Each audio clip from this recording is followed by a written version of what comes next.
piano artists haven't gone to the point where we're writing for that artist. And what I mean by that is that, you know the artist's story, you know the artist, what the artist is about, what the, you know what I mean? Whereas hip hop artists, you know, it kind of comes with the territory. It's like, oh, okay, this dude is dope, but what's he about? Oh, it's in the music. It's there in the music. You see what he's about. You see what he's, you know what I mean? And then you start to write for the dude or for the or for the lady, whatever. You know what I mean? To keep it PC, right? So I'm just saying there's difference in output. There's difference in, you know what I mean? So I just think the conversations that are happening here are just very different. People are talking about commercial viability. You know what I mean?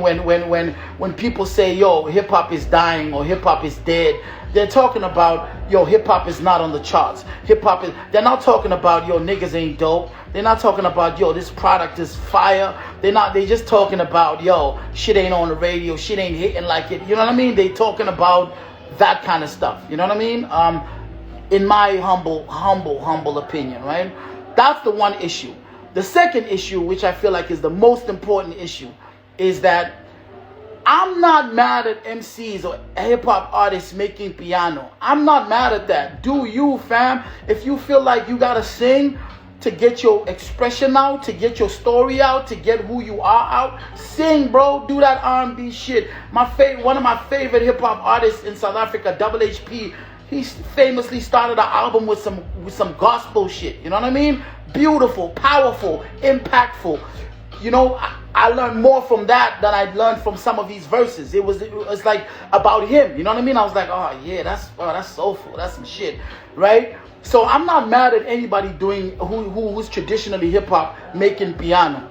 I'm not mad at that. Just like I was never mad at people selling out arenas, you know, doing platinum records, who's mad at, how can you be mad at that, bro? Feed your family, be successful. What I was mad at and am weary about is when people start saying, yo, you start to belittle, you start to minimize the people who still make hip hop and have a certain value system around it that doesn't tick the boxes of commercial viability, radio. You feel me? Let me repeat that. My issue is when you start to belittle, just because, let's say you got 10 awards, you start to belittle the artists who didn't get 10 awards. You start to say that artist is shit, or these guys with the bars, so many bars, so many this, so many that, so many underground, so many. It's like that's when we're like, whoa, buddy, whoa, hold on now, hold on, yo, you hold on. This thing's always been here. This thing is like, yo, these things are set in stone, fam. You know what I mean? These things are set in stone. We will give you your props. We will give you your, what? You got a what? Gucci deal? You got a what? Oh my God, you got that alcohol brand to do what? Yo, you got all these endorsements. Powerful, amazing, incredible. We salute you. You know, I was never on an MTV based panel, but I was part of that. I co-signed that. I was like, yeah, this is dope. Hottest MC list. Let's do this. But when I realized that, what they're talking about is hot, as in who's the most commercially viable, who's got deals, who got endorsements, who's moving the culture, you know what I mean?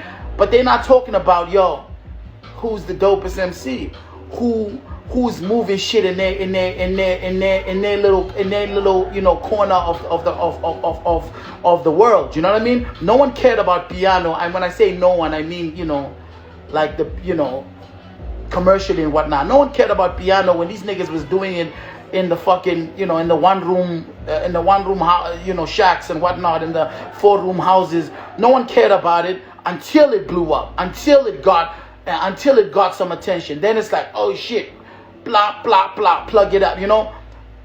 And I'm saying, don't let the award show, don't let the radio station, don't let these people who have no vested interest, they just want to move their shit, and salute to them. You got yo, if you work at a radio station, you gotta move product. You got to move that shit. You got to sell advertising. So shout out to you. Do your job. But I'm saying, don't let those motherfuckers with that agenda tell you what you're worth when you know what you're worth before they even showed up. You know what I mean? And I say this as somebody who's been here around, who's been around for such a long time, where I was like, yo, bro, we was rapping when it wasn't cool. We was rapping when this shit wasn't hitting like that. You know what I mean? And, you know, yes, some niggas came through, and they fucking broke the glass ceiling and took it to places where, whoa, even we were amazed, and it's incredible. But I'm saying, just because you break the glass ceiling and,